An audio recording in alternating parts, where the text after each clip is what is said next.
Hey everyone, I'm Helen. Welcome to my channel. I thought we would do just maybe a little chatty catch up because it's been a while since I've sort of done something that wasn't revolving around the hair care world. I've got some products to talk to you guys about, and I just wanted to debut my new hair.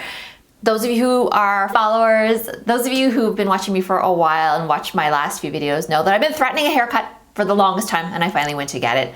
I took a few inches off because I wanted to go to collarbone length, and here we are, and I dyed my hair. This is my first time ever dyeing my hair. I have like all the past videos you've ever seen of my hair. That is my natural hair color, no highlights. Not that I had a lot of highlights to show, but any variation in the hair color. I had grays, I had sort of a darkish, quite almost black hair color.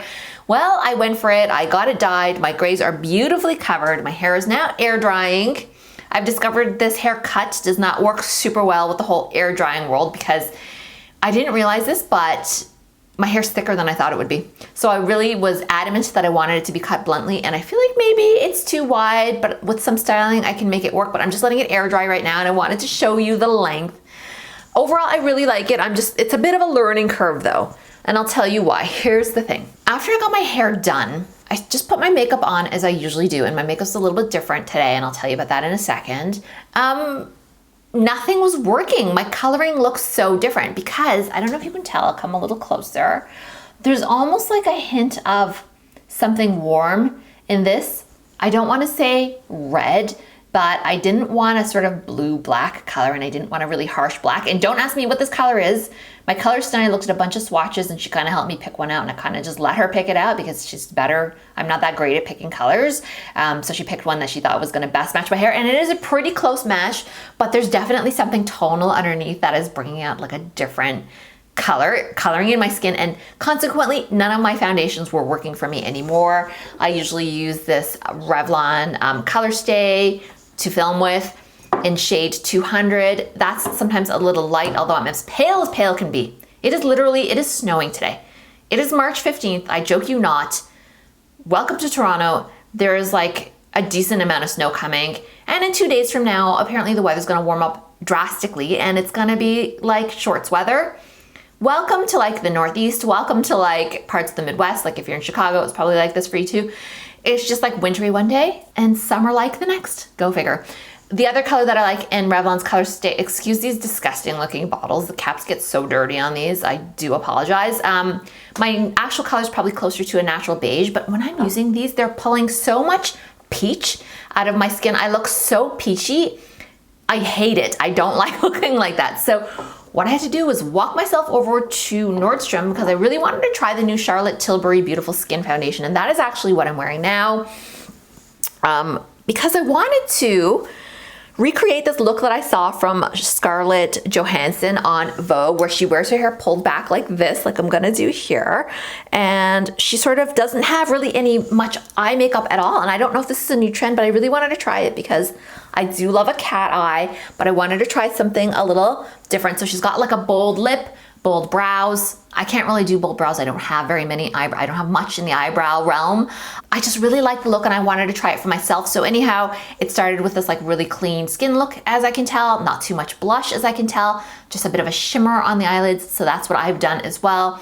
But I wanted to tell you about the Charlotte Tilbury foundation. It is called Beautiful Skin, and my shade is 3N apparently. So I wasn't sure about this. The makeup artist was like, I think, because I picked up 2N, which is what Michelle Wong uses on her channel, and that suits her. And I think she and I are kind of similar in color, but he didn't think, the makeup artist didn't think that that was going to work with me. He thought actually 3N was going to be a better match. And if he didn't nail it, I mean, there's not too much difference. Like it is pretty, I'll put some on my neck and you'll see. It goes on so peachy, but then I guess it oxidizes or does whatever it needs to do. I'll just put the tiniest amount here on my neck. I don't know if that's visible. Do a bit more. It doesn't look great, but then when you blend it in, it just like, it really is a great match for my skin tone. So if you use those Colorstay foundations, maybe this will be your color as well. I don't know. It's hard to say. Everybody's a little bit different, right? So let's just kind of blend that in with this. I'm finding though it's a very beautiful light wear for me foundation.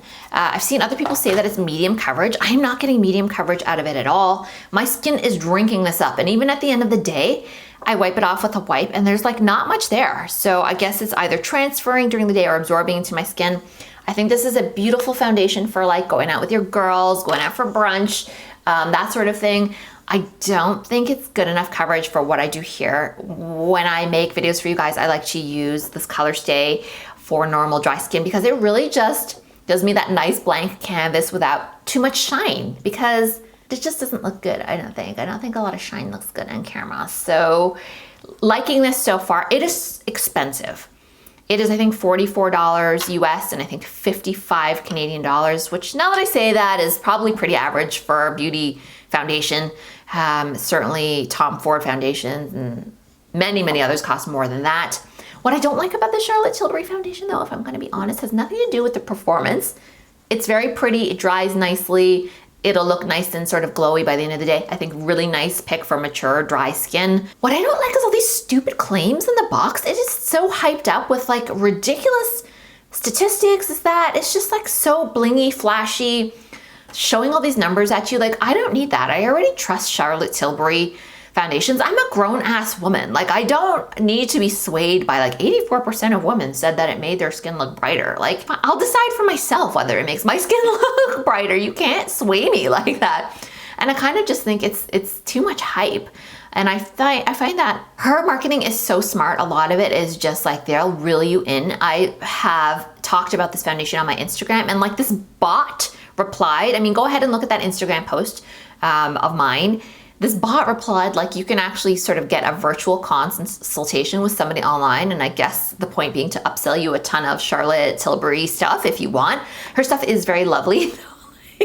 I'm such a sucker, but so ridiculously expensive, but I guess maybe worth it if you're gonna be using it for a long time. Like if I do stick with that foundation, because I just have the sample pot right now that they gave me at Nordstrom because they had actually run out, and there was actually quite a bit. He really filled this to the brim for me because they didn't have any for me to actually purchase. Because I did like it right away and I was ready to buy, they just didn't have any. But if I do buy that tube, it'll last me a year. A little goes a long way. And I did try layering, thinking that that would give me more coverage. I'm still finding it to be a light coverage. I can see my lines that go here. I can see my skin imperfections.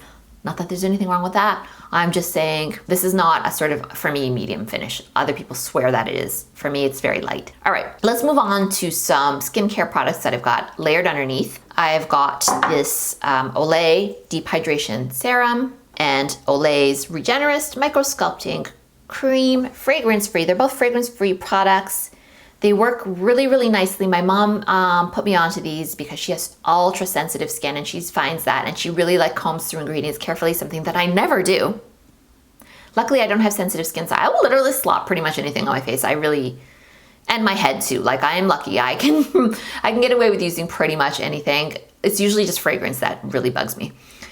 This deep hydration serum, not really that hydrating. It's not really better than other hyaluronic acid based serums that I've tried. But again, if you have sensitive skin, maybe you'll find this is the magic elixir for you. And this moisturizer, certainly very nice. These are kind of a little bit on the pricier side for the drugstore products that they are. I have seen this at Costco where you can get like multi-packs for cheaper than probably just one would cost you. You know how it is at Costco. Really disappointed in the packaging though. I think that this is ugly. Not that I care that much, but aesthetics do play into it. When you're spending sort of a more premium price, I mean, this just has like a plasticky peelable label on it, and I just can't get over how little they've spent on this. All of it seems to have gone into their marketing, which is like, I guess is how they work at Olay. Again, this, lovely, you know, I guess this is nice-ish. But they didn't even give you that little sort of scoop that you get with a lot of these products. You just have to dip your fingers in there, which is not something I love doing.